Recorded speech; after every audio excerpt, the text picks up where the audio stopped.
Thank you very much, Professor Shirley Gray. Shirley presented in another different way and more advanced into the study of innovation and into the transdisciplinary education. 各位同学，其实我们的 Professor Shirley Gray 他非常的有趣，是他专注在脑神经科学上面的研究，以及对于人类的创造力、创新力的研发。好，这个部分是他最近非常专精的一个领域。然后这个领域呢，其实让我们去想想，就是那我们是不是要思考一下我们自己的大脑的整个人的结构上面来说，是不是可以增加我们自己的创造力，然后借由学习而来，这是一个蛮有趣的问题。我们上一次在东华场的时候，有很多学生事后一直在询问这样的一个问题。It's a very good point. Thank you, Shirley. Let's welcome another distinguished guest speaker. Let's welcome President Berlin, and he's going to present his talk. Good morning, ladies and gentlemen. So I'd like to say something about the topic of today's forum. You know, I was the Director General of the Special Task Force for Exporting Service in the Ministry of Economic Affairs about 30 years ago. At that time in 1980 to 1983, at that time the Minister of Economic Affairs, at that time I just in charge of the internationalization and globalization of Taiwan. So I said I had certain experiences and knowledge about this topic and talk with the globalization. I'm sorry. The notion of globalization was brought up in late of 1990s. At about 10 years' time since the globalization movement initiated. And after that, as I know, a lady Malaysian scholar just raised up such a word, created the globalization, and in a book he just mentioned a lot of the issues and challenges about the globalization.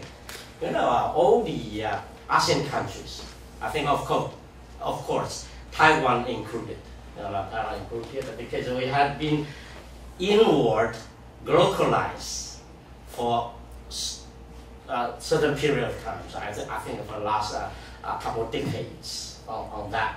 So nowadays, I think Taiwan should look for outward globalization, but not inward globalization instead. So I have to mention that.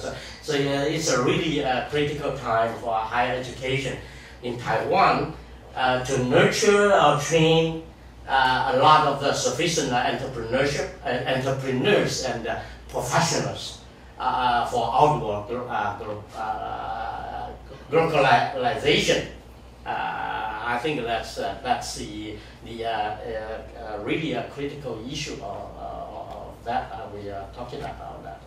But there are certain questions raised up. What can higher education can raise in their arena? That higher education only can raise professionals to the enterprises or the entrepreneurs for industry. So that's a different story, different things that we have to. So maybe we have to looking back the Taiwan socio-economic scene.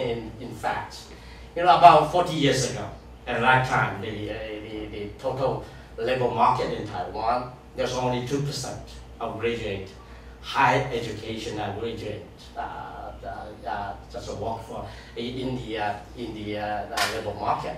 But currently, there's about 3 million people graduate in the labor market. The share that's around 26.4. That's a really big scale. But the current the situation has changed for the last 65 years. since 1945 to 1985, I think that at that time we had suffering quite serious net brain drain issues because most people just went out of the country to abroad, to especially for North America, to USA, but just at least a portion of that to the Europe country at that time. And the 1985 to 1993, we just turned around. You know, we had the brain gain period. You know, the reverse brain drain movement happened at that period. Just because we started our science-based industrial park in 1985. We started that, so that's magnetic. A lot of those calibers and talents used to be the brain drain people, they just come back to this country. The 1993, you know, that's people may recall that the President Li Denghui as the coastal policy, 锁国政策. Okay, and after that, well, we are resuming the net brain drain suffering again at this moment. But at a different period of time, what kind of calibers brain drain in 1945 to 1985 period, almost the brain are students, student levels, but after 1993 up to now, the brain drain all the professional and the entrepreneurs as well.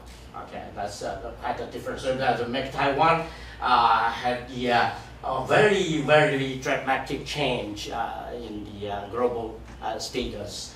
In before the 80s, Taiwan, we have from MasterCard, they had the annual report on the entrepreneurship situation in the Asian countries. At that time, Taiwan was top number one. But nowadays, the Taiwan entrepreneurship, just at least in the last one, where we just equal to Bangladesh. You know, that's very, very challenging to Taiwan. And as well, I think before 1980s, we are the head of Four Dragon or Little Tiger. At that time, but nowadays, as you know that maybe you learned from our chairman of the National Development Council. He said we are out of the list of the for tiger or for little or a little dragon. So that's really suffering on that. But I think the brain drain or brain gain issues quite impact such a situation change. So I think we have to notice on such a change. But the other question we have to raise that: what can university do? Because up to now, most universities, all those tertiary educations, we can only train in the professionals, but quite the least function on inspiring the entrepreneurs. I think that's the very, very critical challenge on that. Just because university met their nurturing or training the professionals or the entrepreneurs. That's only we just make it only by training by assembly lines. We had very almost most of the universities, maybe about 99% of universities, they had departmentized and all settled on the single disciplinary So that's the issue. If we are looking for the inspiring the entrepreneurship or leadership or some others, we have to shift the paradigm to the training by systematic market project, like a program. 我好像上面我写了这个科技化或者是学程化的是 the only in different programs, you just under the systematic market project systems, then you can make the disciplinary possible. That's the only so such kind of shortage or defeat. I think that make the older university can only raise up the professional, but not the entrepreneur instead. So I have to say that. Okay, we have a lot of hindrance to perceive the university cannot be inspiring the entrepreneurs. They can only train the professional. Just because we have a lot of institution barriers in tertiary education, like entrepreneurship, not in the curriculum. Those don't have. I just remember in 1992, there's a national conference, a national conference on economic development strategies. At that time, the premier Hao Bo-chun, at that time, I was accompanied with Dr. Paul Xu Shijun Jiao. Okay, we have raised up a proposal to the executive. Yeah, so I said the entrepreneurship should all the entrepreneurship correlated courses should be in the curriculums. Otherwise, we have to set up some sort of the entrepreneurship study center or entrepreneurship center in the university. That would be good for the idea about the disciplinary education. Okay. Then the second hindrance from practical restrictions for school. All the school be prohibited to run their own business. So the older student can hardly to have a pilot experience in the university. All those kind of, if you are going to sustain the needs of the enterprises. So such kind of pre-experiences or pilot training is quite in demand. Okay, and the third, the value of available expertise in the higher education to enable startup or establish small, medium-sized enterprises is quite lacking. I think just Dr. Demar Schwab just mentioned that because almost all the universities here in Taiwan without transdiscipline faculties. Okay, that's the pretty difficult for the most of the university if they try to develop all the such kind of program or such kind of training is pretty difficult. So lastly, I just try to mention everyone in the forum. So we don't forget Steve Jobs, Bill Gates, and most of the tycoon in Taiwan were not a graduate. They are not a graduate. So that's really challenging and ironic.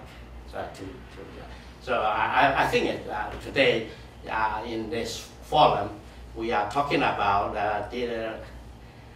the globalization, and we try to envision the higher education to sustain the needs to the enterprises. All those issues and challenges we have to take into account and try to find the resolution, or can you find a way out after such kind of dilemma? Otherwise, we can hardly to talk about the topic we already said. Thank you. Thank you very much for raising such a critical issue and challenge for the higher education. Actually, that we think about this, are we totally miss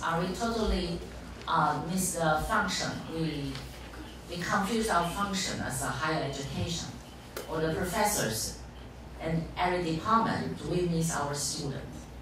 我们是不是做一个教授跟大学，我们真正是失去我们的学生，我们并没有找到学生真正的兴趣，或我们是不是真的没有引发我们的学生的兴趣，让他们在学习上面能够准备进入一个就业的职场，作为一个创业家 ？Or did we totally